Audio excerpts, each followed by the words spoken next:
for today's video ay ituturo ko sa inyo kung paano gumawa ng mga planter na katulad niyan. Yan, nakikita nyo na yan. Dahil yan ay space saver kung saan ay hindi nyo na po problemahin yung space. At ganito na yung itsura niya guys, kung saan ay it's up to you na kung gusto nyo gawing 5 layer.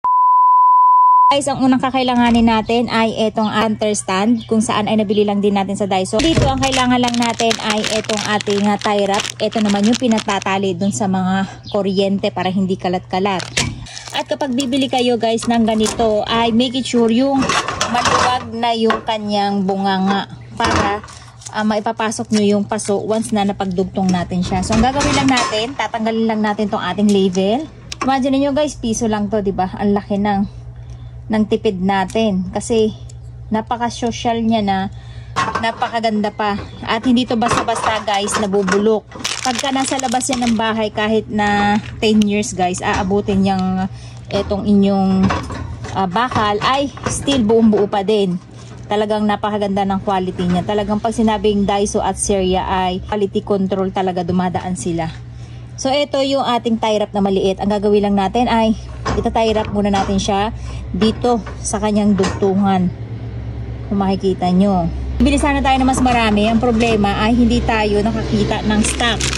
Wala silang stock ngayon. So saktong 6 lang yung nakita natin. Ang plano natin bilhin ay 14 pieces para 5 tower yung gagawin natin. 5 taas ng tower yung gagawin natin sana. So ayan, pagkatapos natin yung lagyan ay lalagyan pa natin siya dito. Ibaba niya. Yan yung para make it sure ay hindi gagalaw yung ating stand. Ang tawag dito ay pole planter stand. Ayan. Bumili ko ng marami nito guys, hindi para gawing lagay ng halaman. Kundi ginawa ko siyang patungan ng aking lamesa, ng aking plywood. Ginawa ko siyang lamesa dun sa aking studio. So ito yung binili ko para makatipid ako. Para hindi siya masayang ay ginawa natin siyang ganito. So ganyan lang yung gagawin nyo, ita-tie wrap nyo lang para ma-secure, para matibay yung ating magiging tower. So pwede itong pagpatungin hanggang 5. Pero dahil wala pa tayong mabilhan, ang gagawin lang muna natin ay 3 Ang next natin dito naman guys sa taas, ayan. Kung makikita nyo, ito namang makapal. Itong kasing laki ng bilog niya naman yung pagdudugtungin natin. Ayan. At ihigpitan nyo na guys kasi para hindi siya gumagalaw every time na magkakaroon ng bagyo o malakas na hangin.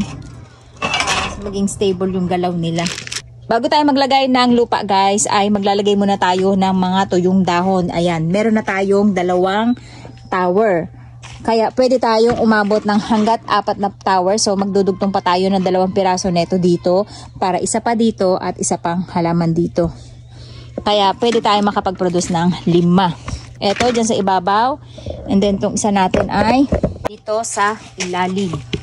So ganyan ang itsura niya guys. At isa-set up lang natin dito sa ating pinakalalagay. Maglalagay lang tayo ng mga tuyong dahon. Ayan, nakita nyo yan, nagwalis na ako kahapon. So ayan na naman siya ngayon. Once talaga na humangin at naglalaglagan yung mga dahon na galing dyan tsaka doon sa puno na yun. Kahit doon sa kabilang bakod natin, ayan na nga, natambakan tayo na dahon na pinagwalisan natin. Diyan ko tinatambak lahat.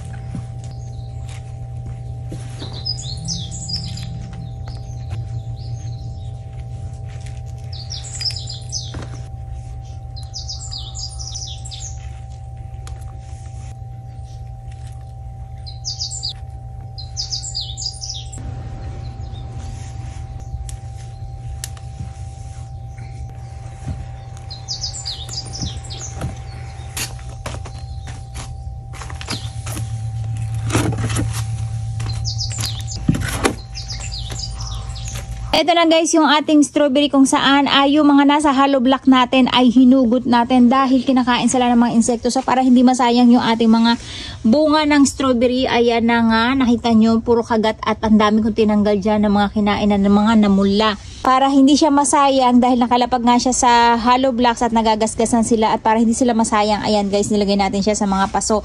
Kung makikita nyo ay hindi siya masaya, yan ay ibig sabihin kalilipat ko lang kasi ng mga yan. Pero later on, katulad na itong mga to, ayan nakikita nyo guys, masaya na sila, diba? Yan yung mga ginawa ko pa nung makalawang araw. Pero after 2 days, ayan na sila, masaya na sila. Ito kagabi ko lang yan ginawa, yung mga parang malulungkot pa na yung mga pahabol natin. At ganito na yung itsura niya guys, kung saan ay it's up to you na kung gusto nyong gawing 5 layer, pero 3 lang yung maitatanim nyo o yung mailalagay yung paso, 1, 2, 3. Pero yung planter na ginamit natin ay 5 piraso. Yan yung para may spacing sila na nakakapasok pa din yung liwanag sa kanila at hindi sila nadidiliman kung medyo mas mababa. So ang bibilin nyo guys na design nito ay medyo mas maluwag na yung bunganga. At yung katamtamang taas lang. Kasi katulad nito guys, ito naman ay sobrang taas. Ayan, sobrang haba. So kapag yan ang ginamit naman natin, sobrang laki ng bunganga niya sa ilalim, ay hindi naman kakasya yung paso natin kasi masyado naman siya maliit. So masyadong magdidikit pag pinagdugtong natin tong dalawa na to. Ito naman yung sobrang payat naman guys, na medyo mas maliit yung bunganga niya. Ang nangyayari, yung paso naman na to, ayan, ganyan. Hindi siya masyadong kasya. Unless kung ihang nyo siya ng ganyan, ayan, nakabitin siya, hindi siya nakapasok na katulad nun. Pero same size lang yan. So, yung ganito, ang katamtaman lang ang bibili nyo. Yung hindi masyadong mahaba at hindi rin masyadong maigsi yung masikip yung kanyang bilog dito. So, ayan. Kumbaga, nakikita nyo guys, ito pa lang yung ating 5th layer o yung 5 planter na ginawa, yung 3rd layer. Yung 3 layer pa lang natin ng paso dahil kinulang tayo, hindi tayo nakabili. Naubusan tayo ng stock nito. So, yan pa lang 2 na yan ang ginawa natin 5 layer. Or yung 3 paso siya. 5 layer ang ibig sabihin 5 planter kasi yung ginamit natin. Pero ang kasyang paso lang sa kanya ay 3 piraso. So, dito, ganun pa rin yung gagawin natin. Hahanap lang tayo ng kasukat nito kasi wala na tayong kasukat niya. Yung nandito naman guys ay maiigsi na. Ayan. Yan yung mga ginamit ko naman guys sa loob ng bahay kasi yung mga paso ko, yan yung para hindi sila nakalapag sa sahig noon. And maganda kasing tingnan kapag yung halaman ay medyo nakataas. At etong size naman nito guys, sobrang payat naman. Ang kakasyang paso sa kanya ay yung ganito lang yan. Sa serya lang din yan o sa Daiso, yung payat lang siya. So yan, pwede natin gawing 5 layer dahil meron pa tayong another 2 piraso niyan at meron pa nga tayong 3 dito. So pwede pa tayong gumawa ng 5 layer nito at 3 layer nung ating mga payat. Ayan. Mas mga payat sila kung makikita nyo. Mas maliliit yung bilog nila. Ang kakasyang paso lang dyan guys ay yung ganito, kung ganitong layer yung gagawin natin, yung tower na ganito. Pero kapag single, pwede natin siyang baligtarin para magkasya yung paso natin. So ayan, nakita nyo, mas andito yung maliit na bunganga, nandito yung malaki. So para kumasya siya. Pero kung babaligtarin natin na katulad nito, ayan, ay hindi papasok yung ating paso kasi medyo malapad yung pitan niya. So ayan, ganyan guys, it's up to you kung ilang layer yung gusto nyo gawin nyo.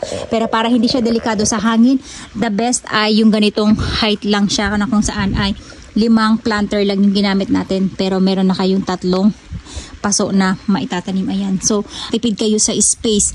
Hindi nyo na kailangan, kasi kung yan 3 na yan, nakalatag na lahat dito, yan, malaking space yung kakainin nyo. Unlike yung nakaganyan silang sama-sama na mas madami kayong strawberry. So, yung mga yan, naka-standby lang yan dahil wala pa tayong mabili na mga pagdudugtong-dugtungin. Itong maliliit na to, hindi to pwedeng pagdugtong-dugtungin kasi masyado siyang maigsi. So, magtatagpo yung kasunod niyang paso. Kaya, ito yung maganda namang gamitin pang ibaba lang. Itong height na to. Para hindi natatakpan yung nandun sa ilalim natin, hindi sila nasasapawan. So, same height lang sila. So, saktong-sakto lang sila. Kaya, ang bibili natin next time ay yung puro ganito kapag nakakita tayo ng stock sa Syria. Napakatibay nito guys. Kahit 10 years, 15 years, nandyan yan lang sa labas. Hindi yan basta-basta nabubulok dahil galvanized siya. At ayan nga, nakikita nyo to. Ito yung dati pa sa bahay namin. Sa lumang bahay pa namin to doon sa pinag-alisan namin, siguro kung mga 10 years na to, matanda pa to kay Akari. Ayan, hanggang ganyan lang yung kalawang niya. So, nadala ko pa siya dito. So, yun lang guys, at least may idea na kayo kung ano yung pwede nyo gawin. And then next time, ituturo ko naman sa inyo kung paano natin ginawa tong ating hanging net na kung saan ang ating mga strawberry ay safe na safe sa insekto at hindi sila basta nagagapang. Ay paka-healthy ng ating mga strawberry. At yung iba natin, dahil runners pa sila, wala pa sila masyadong bunga. Pero ang nakakatuwa ay pagkalipat natin dyan, kung makikita nyo yung time nang nilipat natin sila, ay medyo malungkot pa silang lahat, pero ayan na sila ngayon lahat guys. Nakita nyo, napaka healthy na nila At kapag may nakikita tayong may mga kagat na ganito, ang ibig sabihin yan ay may nagtatagong mga insekto sa ilalim o yung uod. Lagi nyong i-check yung ilalim niya kung wala siyang mga uod. Ayan, nakita nyo may mga kagat siya. So, ang ibig sabihin ay may nanirahang uod dito na kinakain yung dahon na ito. Pero siguro dahil yan dun sa pinagtanggalan natin, dahil nilipat na natin siya, ay nawala yung peste na yun. So, ganyan lang guys ang pag-aalaga. Kinakailangan ay lagi nyo siyang titingnan, i-check at babantayan. Hindi yung basta pag tinanim natin sila ay hahayaan na lang natin silang mamunga, mamulaklak.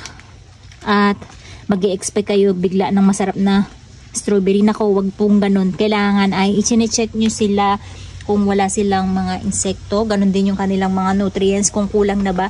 So, kailangan natin silang i-update palagi.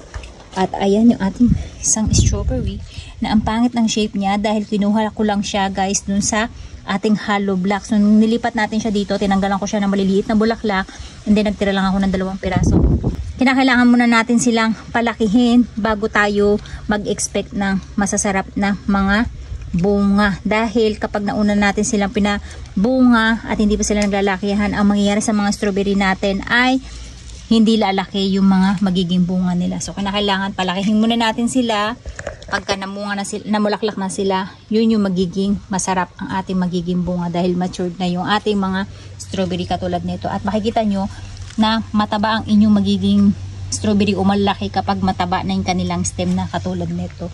So, ayan guys, marami-rami na rin tayong strawberry na papalaki. Guys, diba? Nakakatawa kapag dumadami na yung ating strawberry at hindi lang tayo dito mapupuno, kundi pati yung farm natin siguro by December ay pupunuin natin ng strawberry yun dahil panahon na panahon siya bago magpasko. Marami tayong strawberry.